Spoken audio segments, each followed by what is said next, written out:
বিদ্যুৎ দপ্তরের অধীন ARKI প্রাইভেট লিমিটেড অফিসের সামনে বকেয়া বেতনের দাবিতে বিক্ষোভ কর্মীদের। ৫ শতাধিক কর্মী এই দিন একসাথে বিক্ষোভে সামিল হয়। সাংবাদিকরা সংবাদ সংগ্রহ করতে গেলে বাধা দান করে ARKI প্রাইভেট লিমিটেড অফিসের এক মহিলা কর্মী। তাদের অভিযোগ, বর্তমানে তাদের 7 মাসের বেতন বকেয়া রয়েছে। শুধু তাই নয়, EPF এবং ESI এর সুবিধাও তাদেরকে প্রদান করা হয় না। তাই তারা এই দিন সংস্থার অফিসের সামনে বিক্ষোভে সামিল হয়েছে।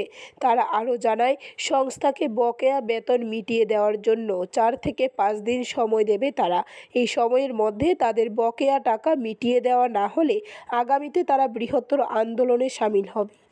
কিন্তু আমরা EPF প্লাস ESI টাকা কিন্তু তারা আনতে আছে, কিন্তু আমরা ওই টাকাটা 1 টাকা পে করছে না। তারা ফোন করার সত্ত্বে আমরা কোনো টাকা পে করবো কয়ে সেটা তারা মোবাইল নাম্বারটা সুইচ অফ করে রেখে দেয়। আজকে এত বছর হয়ে গেছে গা, আমরা ন্যূনতম ওখানে তার কাছে 5 থেকে 6 মাসের টাকা পানা রয়ে গেছে।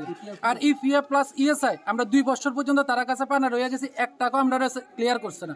তো আমরা মিডিয়ার মাধ্যমে জানতাম, মানে তার কাছে একটাই দাবি থাকবো, যাতে আমরা স্যালারিটা যাতে তারা ইমিডিয়েটলি এই সপ্তাহের মধ্যে আমরা তারা 5 থেকে 6 দিনের সময় দেবো। 1 সপ্তাহের মধ্যে আমরা যদি EPF ESI স্যালারি ক্লিয়ার করে, নাহলে আমরা এর থেকে বড় আন্দোলনে যেতে আমরা বাধ্য হব। ব্যুরো রিপোর্ট, খবর ত্রিপুরা।